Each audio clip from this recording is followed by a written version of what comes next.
stops us in our tracks. Bravely we prove in our striving, trudging together each day. Where there's a will, there's a way.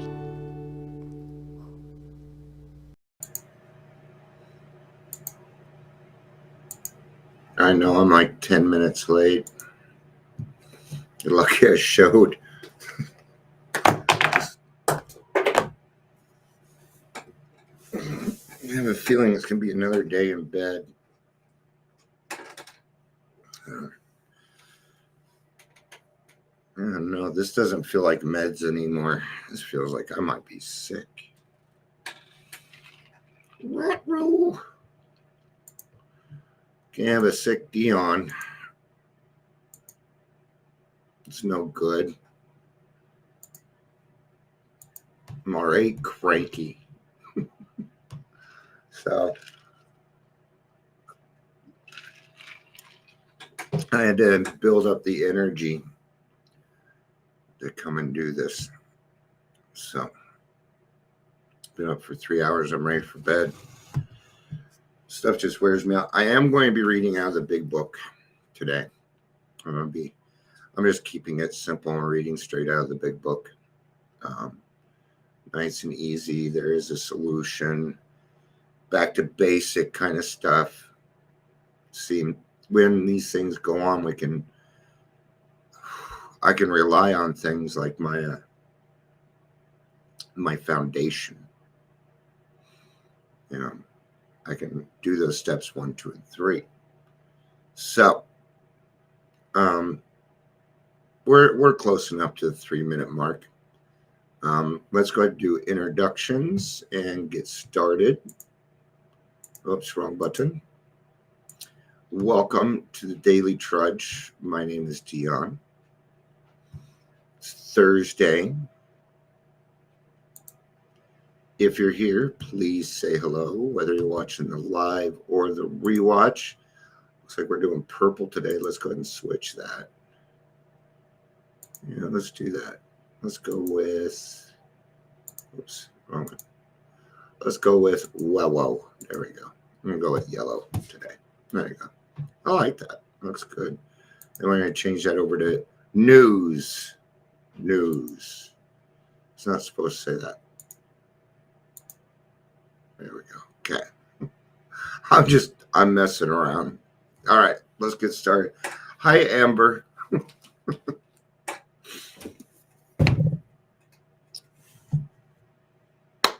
Let's get started. I love this chapter. You know, the big book is kind of like a Billy Joel song. Somebody would say, what's your favorite Billy Joel song? And I will tell them whichever one is currently playing. Okay. Well, big book's kind of the same thing for me. What's your favorite part? Well, the part I'm currently reading, right? I'm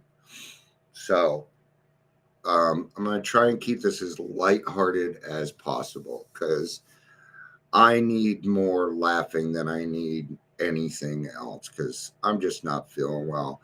I kind of have a bad attitude and, and I don't want it. So let's get started. Chapter 2, there is a solution. We of Alcoholics Anonymous know thousands of men and women who were once just as hopeless as Bill. Nearly all have recovered. They have solved the drink problem. Okay? So 100 recovered alcoholics wrote the book, and recovered quite simply means that you can use your brain again. It means you reach 10th step. I told you I'm going to keep it nice and simple today. Okay, we're going to keep it right at that simple. We are average Americans. All sections of this country and many of his occupations are represented, as well as many political, economic, social, and religious backgrounds. We are people who normally would not mix. But there exists among us a fellowship, a friendliness, and an understanding which is indescribably wonderful. Mhm. Yeah. We are like the passengers of a great liner the moment after rescue from shipwreck, when camaraderie, joyousness, and democracy pervade the vessel from steerage to captain's table. Unlike the feelings of the ship's passengers, however, our joy in escape from disaster does not subside as we go our individual ways. The feeling of having shared a common peril is one element in the powerful cement which binds us, but that in itself would never have held us together like we are now joined. It has happened to me quite often, and it's going to happen to you too. And somebody's going to approach you and say, "Hey, you know, a few years ago, or a month ago, or however long ago, you said something, and it had a big effect on my life. I just wanted to thank you for it." Well, just think of how much time has passed since that has happened, and that's still on that person's mind, right? So, what that tells me is I may be the only example that somebody may see of recovery today, and I need to kind of remember that. My kitty cats are going crazy. And that's what makes AA unique, right? Um, you know, I don't agree with everything that is posted in my group. Did you know that? But it doesn't matter, right? Because it's still, I don't I don't like it when we bring Jesus in on the I don't know why. Okay. And I'm gonna tell you there's nothing wrong with it. I'm gonna tell you something right now. There's nothing wrong with it. Okay. People put Buddha and things like that. What probably has more to do with me than anything else, right? Okay, because the group isn't about how I feel. It that group is not about how I feel. Now I do what I can to protect it from people trying to take money, things like that. But other than that, I pretty much let people post, and I'm trying to get better at it. That it doesn't matter who posted it and what is posted. I got to be okay with it. All right. The tremendous fact for every one of us is that we have discovered a common solution. We have a way out on which we can absolutely agree and upon which we can join in brotherly and harmonious action. This is the great news the book carries to those who suffer from alcoholism. An illness of this sort, and we have come to believe that an illness involves those about us in a way no other human sickness can. Yeah. This disease is called a family disease. It affects everybody. Um, I had decided at one point that I was going to move out to California and drink myself to death because then it wouldn't affect other people. I'm going to tell you, it doesn't matter how far away you are, it still affects other people. It still does. I could not escape it. I just could not escape it. There were times when I was like, I wish these people didn't know about me. I wish these people didn't care about me so I could just disappear. Yeah. See? And I was getting ready to ask you ever felt that way, but I already know that you have. And that's why we're here. That's the other great thing is when I come across another alcoholic, I don't need to tell them, "Oh, I was saved from the shipwreck with all these other people." I don't need to describe that. See, it's indescribably wonderful. Hi, Patricia. It's good to see you. But not so. Oh, if a person has cancer, all are sorry for. I'm so tired of talking about cancer, but not so with the alcoholic illness. For with it, there goes annihilation of all things worthwhile in life. It engulfs all whose lives touch the sufferers. It brings misunderstanding, fierce resentment, financial insecurity, disgusted friends, and employers' warped lives of blameless children, sad wives, and parents. Anyone can increase the list. We hope this volume will inform and comfort those who are or who may be affected. There are many. Yeah, and I know that it seems like we've come a long way in AA, but we barely touched the surface still, and that's okay. We're doing what we need to do. I have noticed more people coming into the rooms. I'm noticing men coming back into the rooms, man. Um, it's not often, it's cool to see that it's starting to go back the other way, right? It is because we're becoming more involved. I think Corona really shook some of us and woke us up and said, "Hey, man, I don't know that we're quite doing what we were supposed to be doing because now that you miss it, right, and it's not there for you, then gosh, it becomes different, doesn't it?" Right? I remember when, and maybe I shouldn't have felt this way, and but I was happy because I was very lonely, and suddenly all of you were in my world, and um, don't get me wrong, I certainly don't like people dying or I don't like anybody going through hard shit.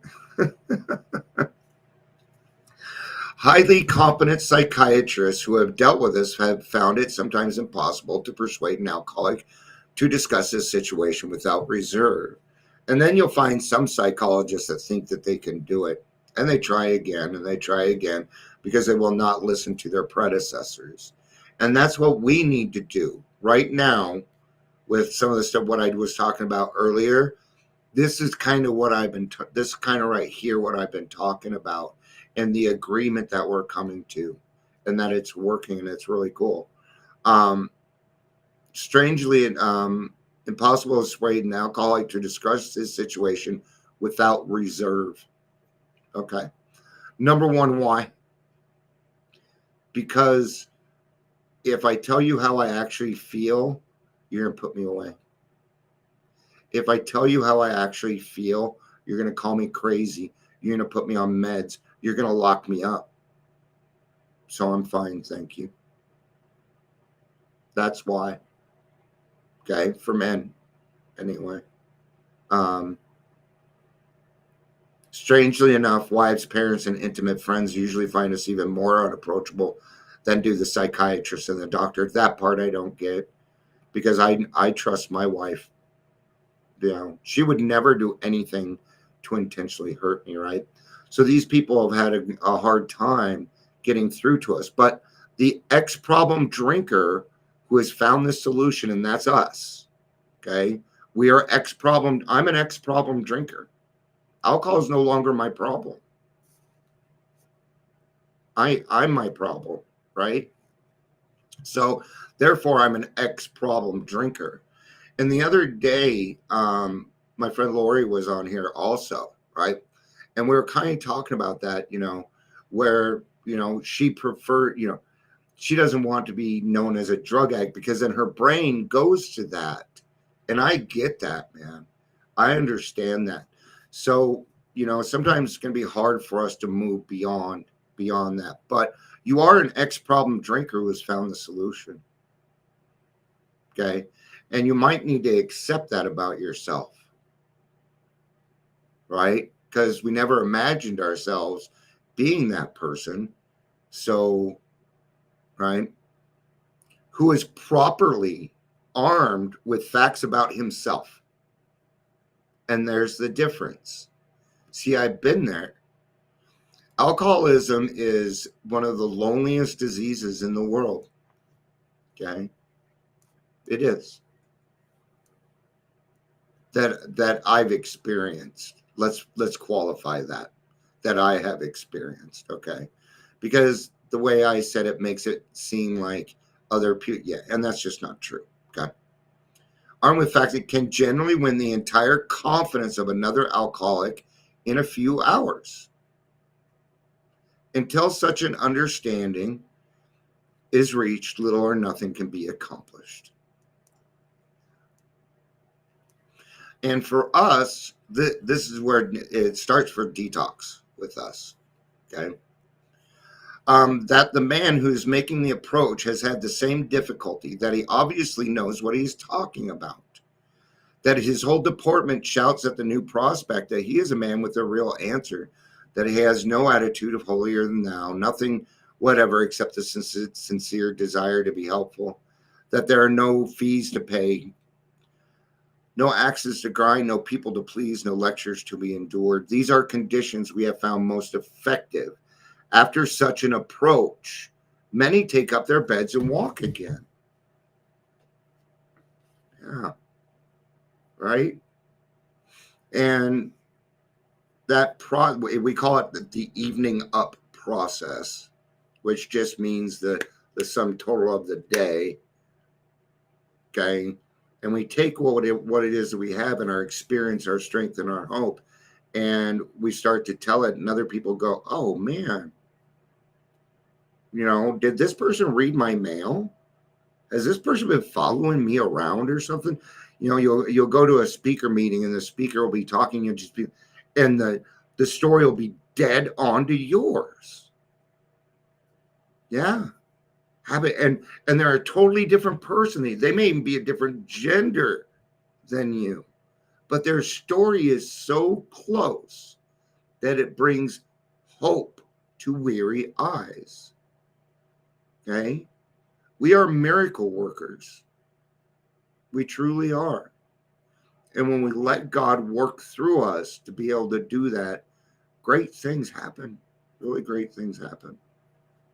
All right. I think that took all my energy. I am going to look for a 24-hour meeting because I'm going to need to get to a meeting. So, because I was going to go 3 o'clock yesterday, I fell asleep at 1. And I'm not going to go 2 days without a meeting. No way. And I don't know that I'm going to be up at noon. We'll see. We'll see. I've been going like this. So, all right. Thank you, everybody, for being here. Patricia, it was good to see you. Amber, good to see you also. I love you all. Peace out and have a day. Bye-bye.